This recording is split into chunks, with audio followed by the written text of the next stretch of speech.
உணவு குவியல், உணவு பண்டங்களை, அதாவது ஃபுட் மெட்டீரியல், சேர்த்து வைக்கப்பட்ட ஃபுட் மெட்டீரியல் இருந்து, அதாவது உணவு குவியல் இருந்து, இதை ஆங்கிலத்தில் என்ன சொல்லுவாங்க அப்படின்னா ஃபெட் பேட்ச் என்று அழைப்பார்கள். என்ன சொல்றாங்க? ஃபெட் பேட்ச், உணவு குவியல். இதை என்ன செய்யறாங்கன்னா நொதித்தல் முறையில், ஏற்கனவே சொன்ன ஃபெர்மெண்டேஷன் ப்ராசஸ், நொதித்தல் முறையில். உங்களுக்கு நல்லா புரியுற மாதிரி இன்னொன்று சொல்லித்தரேனே. இப்ப நம்ம எல்லாருமே என்னன்னா சாப்பாடு சாப்பிட்றோம், சாப்பாடு மீதி ஆயிடுச்சு, நைட் சாப்பாடு சாப்பிட்றோம், சாப்பாடு மீதி ஆயிடுச்சு. மீதியான சாப்பாடை எல்லாம் எடுத்து வெளியில கொட்டிடுவாங்களா, இல்ல தாய்மார்கள் என்ன செய்வார்கள்? அதனால என்ன பண்ணுவாங்க? தண்ணி ஊத்தி வச்சிருவாங்க. நல்லா கவனிங்க. அந்த பழைய சாப்பாடு, காலையில பழைய சாப்பாடு சாப்பிட்டுருக்கீங்களா? நான் நிறைய சாப்பிட்டுருக்கேன். எனக்கு ரொம்ப பிடித்தமான உணவு என்னன்னா பழைய சாப்பாடு. அந்த காலத்துல நாங்க விவசாய குடும்பத்துல இருந்து வந்தவன். நாங்க என்ன செய்வோம் அப்படின்னா பழைய சாப்பாடு தான் எங்களுக்கு காலையில ஆகாரம். பழைய சாப்பாடு சாப்பிடும்போது வெங்காயம் கடிச்சிக்குவோம், பச்சை மிளகாய் கடிச்சிக்குவோம். அப்படி கடிச்சு சாப்பிட்றீங்களா? கொஞ்சம் மோர் போட்டுட்டா போதும், செம்ம டேஸ்டா இருக்கும்.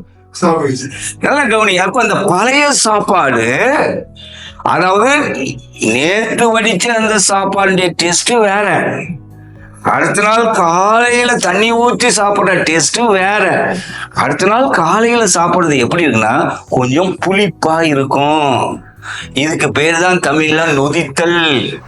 அந்த பழைய சாப்பாட்டுல நீங்க பாத்தீங்கன்னா அப்படியே முட்டில ஏர் பபிள்ஸ் வந்திருக்கிறத நீங்க பாக்குறீங்க. என்ன ஏர் பபிள்ஸ்? அதுதான் கார்பன் டை ஆக்சைடு. அதுதான் என்னது? Carbon di oxide. இப்ப இந்த சாப்பாடு நான் அடுத்த நாள் காலையில இப்படி நொதித்தல் ஃபெர்மெண்டேஷனுக்கு உட்படுது அப்படின்னா அதுக்கு ஒரு காரணம் என்னன்னா அதுக்குள்ளார பாக்டீரியா ஃபார்மேஷன் ஏற்பட்டுரும், நிறைய பாக்டீரியாக்கள் உருவாகிவிடும்.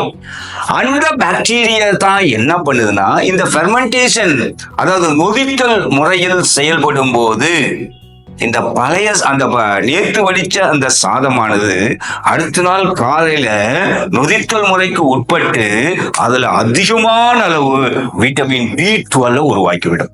நல்லா ஞாபகம் வச்சுங்க. இன்னைக்கு மனுஷனுக்கு அதிக முக்கியத்துவம் வாய்ந்தது என்ன அப்படின்னா B12 ரொம்ப ரொம்ப அவசியம். அப்போ உங்களுக்கு B12 வேணும், ரத்தம் இன்க்ரீஸ் ஆகணும் அப்படின்னா நீங்க என்ன செய்யணும் அப்படின்னா பழைய சாப்பாடு சாப்பிட்டு பழகிக்கணும். பழைய சாப்பாடு சாப்பிடலாமா?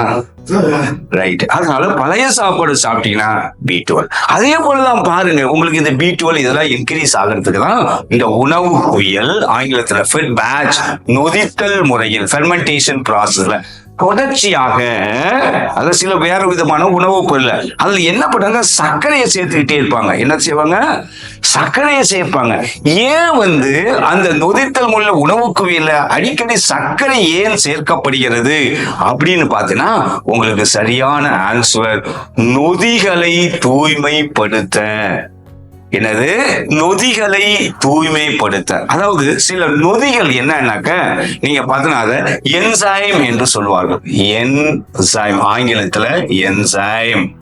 இப்ப சில என்சைம் நீங்க உதாரணமா என்ன அப்படின்னாக்க இப்ப ஒரு ஈஸ்ட்ல பார்க்கும்போது அதுல ஒரு விதமான என்சைம்.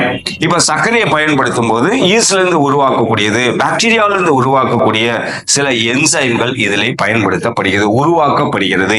இந்த என்சைம்களை தூய்மைப்படுத்துவதற்காக